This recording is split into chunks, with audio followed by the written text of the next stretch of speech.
मरने के बाद भटकती सोल्स की कहानियां तो हमने बहुत देखी हैं, लेकिन आज हम देखेंगे कि कैसे जिंदा इंसान सोल्स को हॉन्ट करते हैं।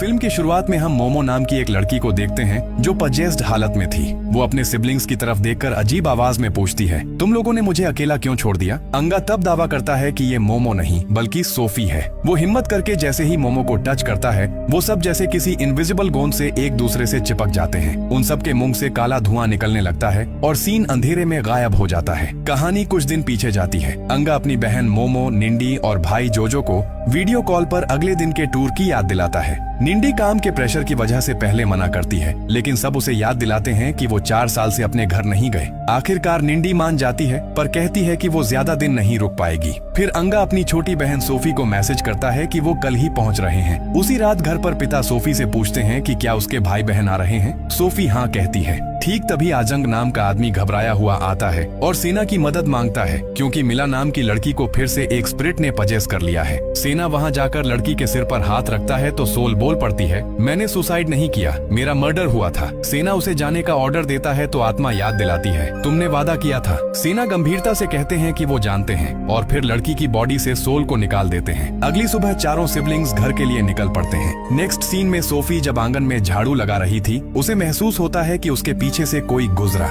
लेकिन मुड़ने पर कोई नहीं दिखता। इसी डरावनी फीलिंग के बीच अंगा की गाड़ी आकर रुकती है। भाई बहनों को देखकर सोफी खुशी से झूम उठती है और उनका वेलकम करती है। लगेज उतारते वक्त उनकी मुलाकात पिता से भी होती है और सब मिलकर खुश होते हैं। बाद में बातों के दौरान मोमो सोफी की बचपन वाली डॉल दिखाकर पूछती है कि क्या वो अभी भी उस पुरानी डॉल के साथ सोती है। सोफी बताती है कि वो उसे बहुत प्यार करती है। निंडी अफसोस जताते हुए कहती है कि उसने सोफी के लिए नई डॉल खरीदी थी, लेकिन गलती से अंगा के घर छोड़ आई। तभी एक फ्लैशबैक में उनका बचपन दिखता है, जहाँ कुछ लड़कों ने सोफी की डॉल छीन ली थी तो अंगा और जोजो ने लड़ाई करके उसे वापस लिया था। छीना झपट्टी में डॉल थोड़ी फट गई थी तो निंडी ने उसे सिल दिया था और सोफी को प्रोटेक्शन के लिए एक लकी ब्रेसलेट दिया था। इसके बाद सब साथ में डिनर करते हैं। डिनर के बाद अंगा सोफी को एक नया फोन गिफ्ट करता है, क्योंकि उसका पुराना वाला खराब हो गया था। नया फोन पाकर सोफी बहुत खुश होती है और पुराने वाले को वार्डरोब में रख देती है। अगली सुबह नाश्ते की टेबल पर अंगा माँ को याद करके इमोशनल हो जाता है। फिर वो सब मिलकर झरने पर घूमने का प्लान बनाते हैं। निकलते वक्त सेना उनसे कहता है कि वापसी में उसके लिए कॉफी और चीनी लेते आना। वो पैसे देना चाहता है, लेकिन अंगा मना कर देता है और कहता है कि वो अपने खर्च पर लाएगा। निकलते वक्त जोजो जिद करता है कि वो पापा की गाड़ी चलाएगा। गाड़ी में बैठते वक्त अंगा की जेब से उसकी अपनी गाड़ी की चाबी गिर जाती है। जब गाड़ी घर की बाउंड्री से बाहर निकलती है तो एक रहस्यमयी सफेद कपड़ों वाली लेडी हाथ में गुलाब लिए उनका पीछा करते हुए दिखती है। सबको चुप देखकर जोजो मजाक में कहता है कि चुप रहने से जिन पकड़ सकते हैं। निंडी उसे डांटती है, लेकिन जोजो हंसते हुए गाड़ी चलाता रहता है। अचानक जोजो को पता चलता है कि गाड़ी के ब्रेक काम नहीं कर रहे। पहले सबको लगा वो मजाक कर रहा है, लेकिन जब बेकाबू गाड़ी पहाड़ की ढलान से तूफानी स्पीड में नीचे जाने लगी तो सब डर गए।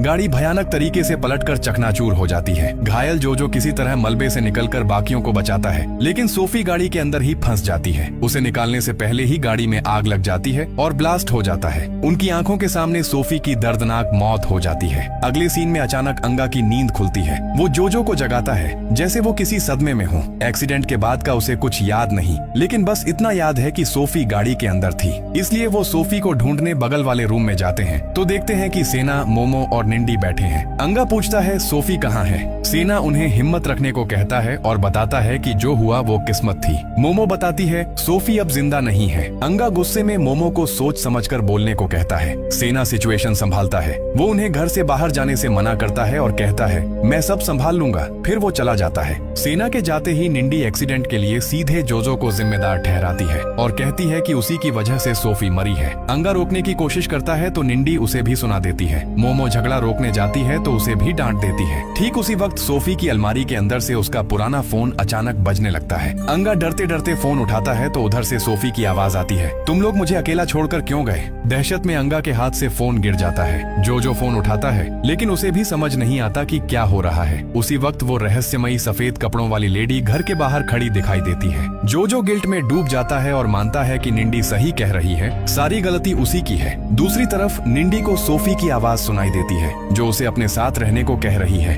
डर कर वो खिड़की की तरफ जाती है तो अचानक लाइट चली जाती है और कोई उसे टच करता है। अगले ही पल सोफी की सोल उसके सामने आ जाती है।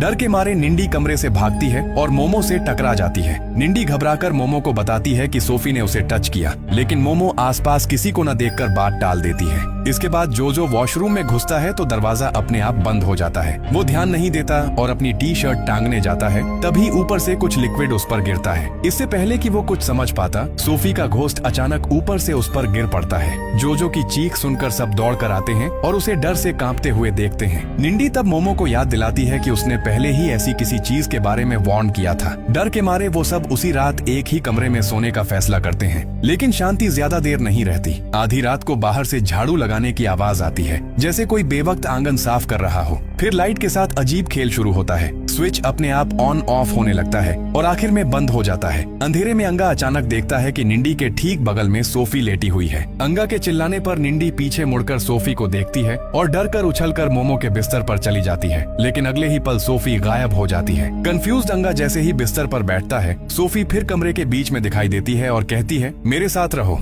अंगा उसकी तरफ बढ़ता है तो वो हवा में गायब हो जाती है। हालांकि जोजो को लगता है कि अंगा मजाक कर रहा है, लेकिन कैमरा पैन होता है तो दिखता है कि सोफी असल में अलमारी के ऊपर बैठकर उनकी तरफ घूर रही है। अगले दिन सुबह जोजो और निंडी दोनों को बुखार हो जाता है। वो कमजोर हो गए थे, इसलिए अंगा मोमो को उनके लिए सूप बनाने भेजता है। किचन में सूप बनाते वक्त अचानक पानी का नल अपने आप चालू हो जाता है। मोमो चौंक जाती है और गलती से अपनी उंगली काट लेती है। इसके बाद जब वो कैबिनेट से कुछ निकालने जाती है तो कोई इनविजिबल हाथ उसे बंद कर देता है। उधर अंगा को वही सफेद कपड़ों वाली मिस्टीरियस लेडी मिलती है, जो अपना नाम मैडम रोज बताती है और कहती है कि वो उनकी पड़ोसी है। वो अंगा से पूछती है कि क्या उसे सोफी दिखाई दी। अंगा कंफ्यूज होता है तो रोज बताती है कि वो सब जानती है और सब एक्सप्लेन कर सकती है। वो अंगा को अपने घर बुलाती है और कहती है कि जवाब चाहिए तो वहाँ आ जाना। ठीक तभी मोमो अंगा को आवाज देती है। अंगा पीछे मुड़ता है और वो औरत गायब हो जाती है। खैर, पापा के अभी तक न लौटने पर अंगा उन्हें ढूंढने जाने की बात करता है, लेकिन निंडी उसे पापा की चेतावनी याद दिलाती है कि घर से निकलना मना है, इसलिए उन्हें इंतजार करना चाहिए। लेकिन जोजो अपना आपा खो देता है और निंडी पर पर्सनल अटैक करता है। वो निंडी के एक्स की बात छेड़कर उसे बेइज्जत करता है और ताना मारता है कि अकेले रह जाने के डर से वो ऐसा कर रही है। गुस्से में निंडी जोजो को परिवार पर बोझ कह देती है। इस बात से जोजो और भड़क जाता है। वो सबके सामने अपनी लाइफ का एक बड़ा सैक्रिफाइस बताता है। जोजो मानता है कि उसे जुए और कर्ज की दिक्कत है, लेकिन वो कभी परिवार पर बोझ नहीं बनना चाहता था। वो बताता है कि उसने अपनी पढ़ाई के जमा किए सारे पैसे पापा को भेज दिए थे ताकि अंगा पढ़ सके और उसे जोजो की तरह भटकना न पड़े। वो याद दिलाता है कि पापा एक मामूली कुरान टीचर थे। उनकी कमाई से इतना बड़ा घर चलाना नामुमकिन था, इसीलिए जोजो ने पढ़ाई छोड़कर बाजार में छोटे मोटे काम किए और वो पैसे घर भेजता रहा। जोजो इमोशनल होकर कहता है कि खून का रिश्ता न होते हुए भी सेना और उसकी वाइफ ने उन्हें अपने बच्चों जैसा पाला है और वो इस परिवार को ही अपना सब कुछ मानता है। यहाँ हमें पता चलता है कि सेना उनका बायोलॉजिकल पिता नहीं है, बल्कि पालने वाला पिता है और वो पांचों भाई बहन सगे नहीं हैं। खैर, जोजो आगे कहता है कि निंडी ने उसे हमेशा पराया और बोझ समझा। ये सुनकर अंगा को बहुत पछतावा होता है। उसे नहीं पता था कि जोजो ने उनके लिए अपना फ्यूचर कुर्बान कर दिया। माहौल हल्का करने के लिए जोजो कहता है कि वैसे भी उसे पढ़ाई पसंद नहीं थी। अंगा उसे कहता है कि वो पांचों भाई बहन हैं और जोजो उनके लिए बड़े भाई जैसा है। अंगा के समझाने पर जोजो का गुस्सा शांत होता है और वो निंडी से माफी मांगने का फैसला करता है। इसके बाद अंगा पापा को ढूंढने जाने की तैयारी करता है। मोमो भी साथ जाना चाहती है, लेकिन अंगा को याद आता है कि गाड़ी की चाबी तो एक्सीडेंट वाली गाड़ी में ही रह गई। मजबूर होकर मोमो के कहने पर वो पैदल ही टैक्सी या बस पकड़ने सड़क पर निकल पड़ते हैं। वो हाथ देते हैं, लेकिन खाली टैक्सी उनके लिए नहीं रुकती। ठीक तभी अंगा मरी हुई सोफी को सड़क पर चलते हुए देखता है। सोफी को देखते ही अंगा उसका पीछा करता है और जंगल के अंदर घुस जाता है। मोमो भी उसके पीछे दौड़ती है। जंगल में दौड़ते वक्त मोमो को अचानक ठोकर लगती है। वो देखती है कि सोफी का वो लकी ब्रेसलेट लकड़ी के एक टुकड़े पर बंधा है, लेकिन पल भर के लिए नजर हटती है और दोबारा देखने पर ब्रेसलेट गायब हो जाता है। दूसरी तरफ सोफी अचानक अंगा के सामने आती है और फुसफुसाती है, मेरे साथ रहो।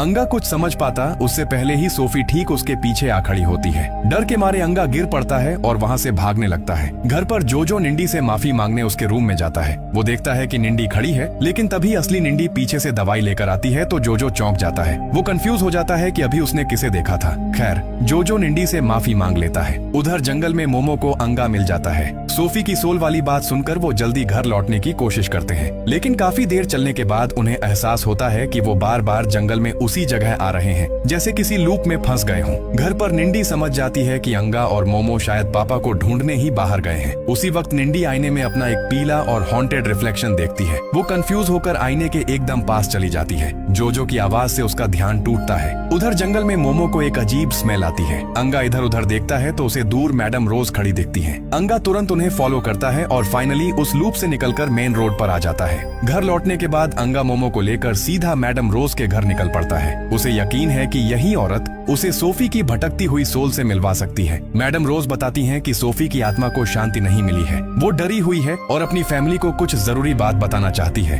रोज समझाती हैं कि किसी ने एक दूसरे को आखिरी अलविदा नहीं कहा, इसीलिए वो भटक रही है। वो सोफी से कांटेक्ट करने का एक तरीका बताती है। उनमें से किसी एक को पश्चिम की तरफ मुंह करके सोफी की कोई फेवरेट चीज हाथ में लेकर दिमाग शांत करके एक खास स्पेल पढ़ना होगा। अंगा रोज से मंत्र वाला कागज लेता है तो वो वार्न करती हैं कि इसे अभी मत खोलना, लेकिन जब अंगा पूछता है कि बदले में रोज को क्या मदद चाहिए, तभी सीन मिस्टीरियस तरीके से कट हो जाता है। घर आकर मोमो रोज की बातों पर भरोसा नहीं कर पाती, खासकर मदद वाली शर्त को लेकर वो परेशान है, लेकिन अंगा को पक्का यकीन है कि सोफी उनके आसपास ही है। इसके बाद अंगा के अंदर जाने पर मोमो को लगता है कि उसने गार्डन में सोफी को देखा। वो पेड़ के पीछे झांकती है। अचानक कोई उसका पैर पकड़ लेता है तो वो चिल्लाकर घर के अंदर भागती है। उसी वक्त जोजो को खाट के नीचे से अजीब आवाज सुनाई देती है। झांकने पर वो देखता है कि सोफी की वो डॉल वहाँ पड़ी है। अचानक वहाँ से कोई उसका हाथ जोर से पकड़ लेता है। वो डर कर पीछे हटता है। बाद में निंडी उस डॉल को बाहर निकालती है। अंगा और मोमो कमरे में आते हैं तो जोजो और मोमो अपने ऊपर हुए इन हॉरर अटैक्स के बारे में बताते हैं। सबके इस डरावने एक्सपीरियंस के बाद अंगा फैसला करता है मैडम रोज के कहे मुताबिक उन्हें सोफी से कांटेक्ट करना ही होगा और जानना होगा कि वो आखिर उनसे क्या चाहती है। मोमो निंडी को बताती है कि वो और अंगा पड़ोस वाली उस मिस्टीरियस लेडी मैडम रोज के पास गए थे, जिसने दावा किया है कि वो सोफी की आत्मा से कांटेक्ट करवा सकती है। अंगा भी कहता है कि उस औरत को अजीब तरीके से उनके साथ हुई सारी घटनाएं पहले से पता थीं। बात करते करते अचानक जोर से खिड़की खुलती है और सब चौंक जाते हैं। निंडी डर कर तुरंत घर जाना चाहती है, लेकिन अंगा पापा को अकेला छोड़कर जाने को तैयार नहीं होता। तभी दरवाजे पर नॉक होता है। जोजो दरवाजा खोलता है तो सामने मैडम रोज खड़ी थी। रोज अंगा को अपना काम शुरू करने का इशारा करती है, लेकिन मोमो के दबाव में जोजो उनके मुंह पर दरवाजा बंद कर देता है। थोड़ी देर बाद अंगा बाहर अंधेरे में सोफी को खड़ा देखकर दौड़ता है। मोमो उसे रोकने के लिए पीछे भागती है, लेकिन बाहर सोफी नहीं मिलती, बल्कि मैडम रोज उनकी तरफ हवा में तैरते हुए आती दिखाई देती है। डर के मारे वो दोनों जल्दी से अंदर घुसकर दरवाजा बंद कर लेते हैं। दरवाजे पर फिर से आवाज होती है। जोजो डरते डरते आगे बढ़ता है, लेकिन दरवाजा अपने आप खुल जाता है। अंगा को यकीन है कि बाहर सोफी है, लेकिन जोजो चिल्लाता है, बाहर जो भी है वो हमारी बहन नहीं है। हाथापाई में वो सब गिरते पड़ते बाहर आ जाते हैं। तब सोफी की बिना सिर वाली बॉडी खड़ी होकर कहती है, मेरे साथ रहो। बिना सिर वाली सोफी का वो खौफनाक रूप देखकर वो किसी तरह अंगा को घसीटकर अंदर लाते हैं और दरवाजा जोर से बंद कर देते हैं। लेकिन अंगा सोफी से कम्युनिकेट करने के लिए बेताब हो जाता है। वो सोफी की फेवरेट डॉल उठाकर कहता है, अगर तुम लोग मुझे बाहर नहीं जाने दोगे तो कम से कम मुझे इस रिचुअल के जरिए सोफी से कांटेक्ट करने दो। निंडी कंफ्यूज होकर पूछती है कि आखिर हो क्या रहा है। तब मोमो बताती है कि अंगा को लगता है ऐसे ही सोफी की आत्मा से बात हो सकती है। ठीक तभी मोमो को बाहर लोगों के बात करने की आवाज आती है। निंडी इसे हेलुसिनेशन समझकर टाल देती है, लेकिन हम देखते हैं कि असलियत में सेना के साथ वहाँ कुछ लोग थे। उनमें से एक सेना को अलविदा कह के घर जाने की बात कहता है और एक एक करके सब वहाँ से चले जाते हैं, यानी वो बाहरी दुनिया से कटते जा रहे थे। अंगा के रिचुअल के दौरान हालात काबू से बाहर होने लगते हैं। जोजो समझ जाता है कि कुछ गड़बड़ है और वो अंगा को रोकने की कोशिश करता है, लेकिन तभी जोर से खिड़की खुल जाती है और सोफी की अलमारी बुरी तरह कांपने लगती है। अचानक एक अदृश्य बुरी ताकत मोमो को हवा से जोर से फर्श पर पटक देती है। थोड़ी देर बाद जब मोमो सिर उठाती है तो उसकी नजर में एक हिंसक और अजीब सा भाव था। साफ पता चल रहा था कि वो अब नॉर्मल नहीं है। जोजो खतरा भांप कर चिल्लाता है और अंगा को पीछे हटने को कहता है, लेकिन सोफी के गम में अंधा अंगा उस चेतावनी को अनसुना कर देता है। उसे यकीन हो जाता है कि ये कोई और नहीं बल्कि मोमो के शरीर में सोफी वापस आई है। भावनाओं में बहकर अंगा जैसे ही मोमो को टच करता है, वक्त जैसे थम जाता है। उनके शरीर जम जाते हैं और दीवार पर लगी घड़ी उल्टी घूमने लगती है। सीन वापस उसी भयानक कार एक्सीडेंट के वक्त पर चला जाता है और तभी कहानी का सबसे बड़ा ट्विस्ट रिवील होता है। एक्सीडेंट में असल में सोफी नहीं मरी थी, बल्कि सोफी ही इकलौती थी जो जिंदा बची थी। मारे गए थे अंगा, मोमो, जोजो और निंडी, ये चारों ही। अब तक वो जो देख रहे थे या महसूस कर रहे थे वो मरने के बाद आत्मा के तौर पर उनका अपना कंफ्यूजन और इनकार था। सच जानने के बाद जब वो आत्माओं की दुनिया में जागते हैं तो निंडी सेना से पूछती है, क्या हम सच में मर चुके हैं? सेना उन्हें सच स्वीकार करने को कहते हैं। वो समझाते हैं कि अब तक उन्होंने जो भी एक्सपीरियंस किया वो उनके मन का ही खेल था, लेकिन मौत के नियम से भागने का कोई रास्ता नहीं है। ठीक तभी जिंदा सोफी वहाँ आती है। सेना उसे समझाते हैं, सोफी अब मोह छोड़ दो, अपने भाई बहनों को शांति से दूसरी दुनिया में जाने दो। सेना का हाथ पकड़कर जब सोफी आखिरी विदाई देती है तो धीरे धीरे चारों की आत्माएं हवा में गायब हो जाती हैं। घटना के कुछ दिन बाद सेना और सोफी उसी झरने के पास घूमने जाते हैं। वहाँ अचानक मैडम रोज की आत्मा सोफी के सामने आती है और रिक्वेस्ट करती है कि वो सेना को बताए, मैंने सुसाइड नहीं किया, मेरा मर्डर हुआ था। ये मिस्टीरियस मैसेज देकर रोज गायब हो जाती है। इसके बाद सेना सोफी को घर चलने के लिए कहता है और एक रहस्य सुलझने के साथ ही एक नए रहस्य का इशारा देकर ये मूवी खत्म होती है।